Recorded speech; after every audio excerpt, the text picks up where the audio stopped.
Hello everybody, this is Carla, and this time I have a review for episode 10 of season 8 of the ABC show Castle. This episode is titled Witness for the Prosecution, and I actually really like this episode. Well, first of all, it's one of those things where I'm so used to procedurals that I almost kind of miss the legal aspect of things when I'm watching Castle, because it's all about the precinct, right? So they solve the things and then they send it off to court, and we never really see the court part. And I didn't really realize how much I missed the legal proceedings until I watched this episode. I was like, hey, yeah, that's right. Why has Castle never been in court? It makes total sense. I mean, he's helped the precinct with so many cases by now, 8 seasons worth of cases. And it's really weird that it's like the first time that we actually see him being a witness. And it's funny because it wasn't even one of his cases that he helped to solve. It was just like one murder that he just happened to be walking by. You know, it's kind of weird, but I really enjoyed it. I also like that they kind of brought up a ton of the stuff that he'd done before to discredit him. Like that one time he said he saw that dude killed his wife, and it turned out to be completely, staged. I thought it was interesting. I mean, from the beginning, you kind of knew that she was going to turn out to be innocent, the woman, because I think the first thing I thought of when I saw that opening scene was, well, you didn't actually see her stab the woman. Maybe she was pulling out the poker. And it kind of did make me wonder, why did nobody ever raise that point until now? They just blamed it on the, original public defendant.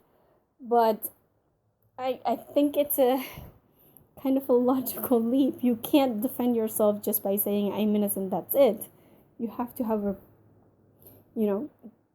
a way to be able to convince the jury. Even if you can't prove it, you can at least convince them that there is reasonable doubt, right? So why did they never do that? Again, okay, let's just say it was the lawyer, the original one, the public lawyer, who just screwed it up, but still, it felt like a bit of a stretch.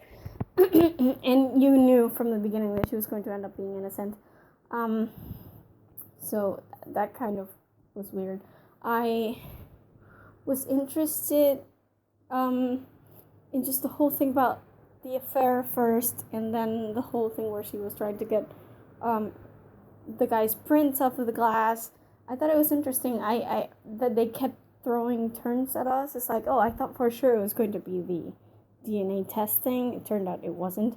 I really enjoyed that the wife, was a Castle fan. I always love it when they have like Castle fans and they end up helping the case somehow.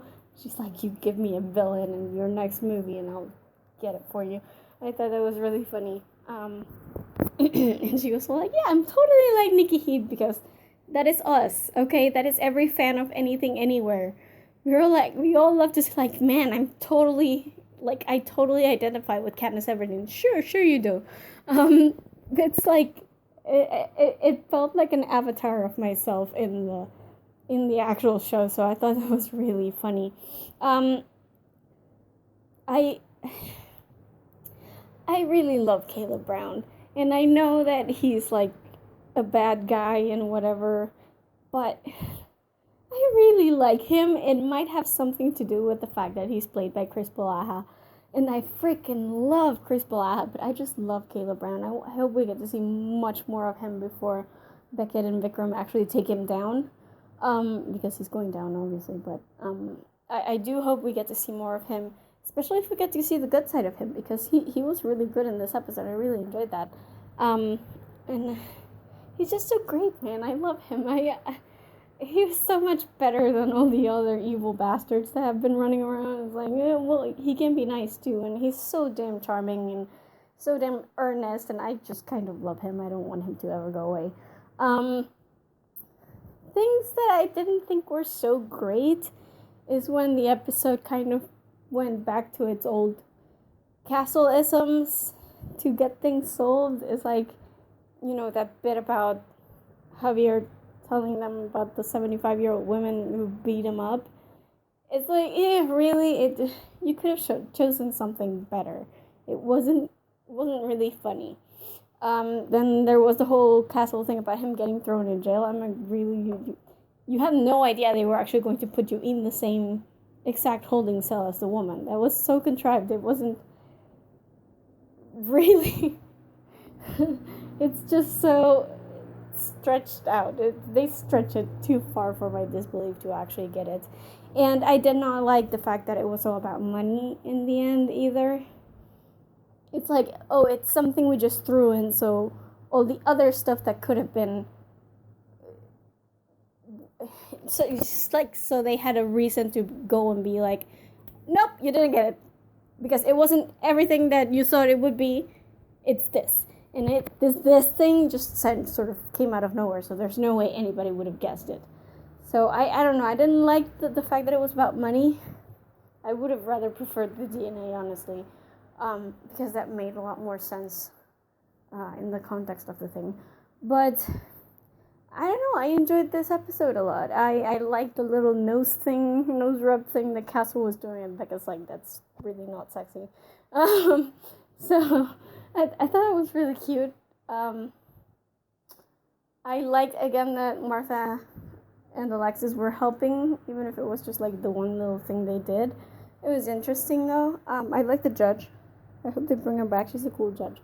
And yeah, that's pretty much it. It was a nice episode. It was nice to see Castle get his day in court, for once, rather than just solving murders.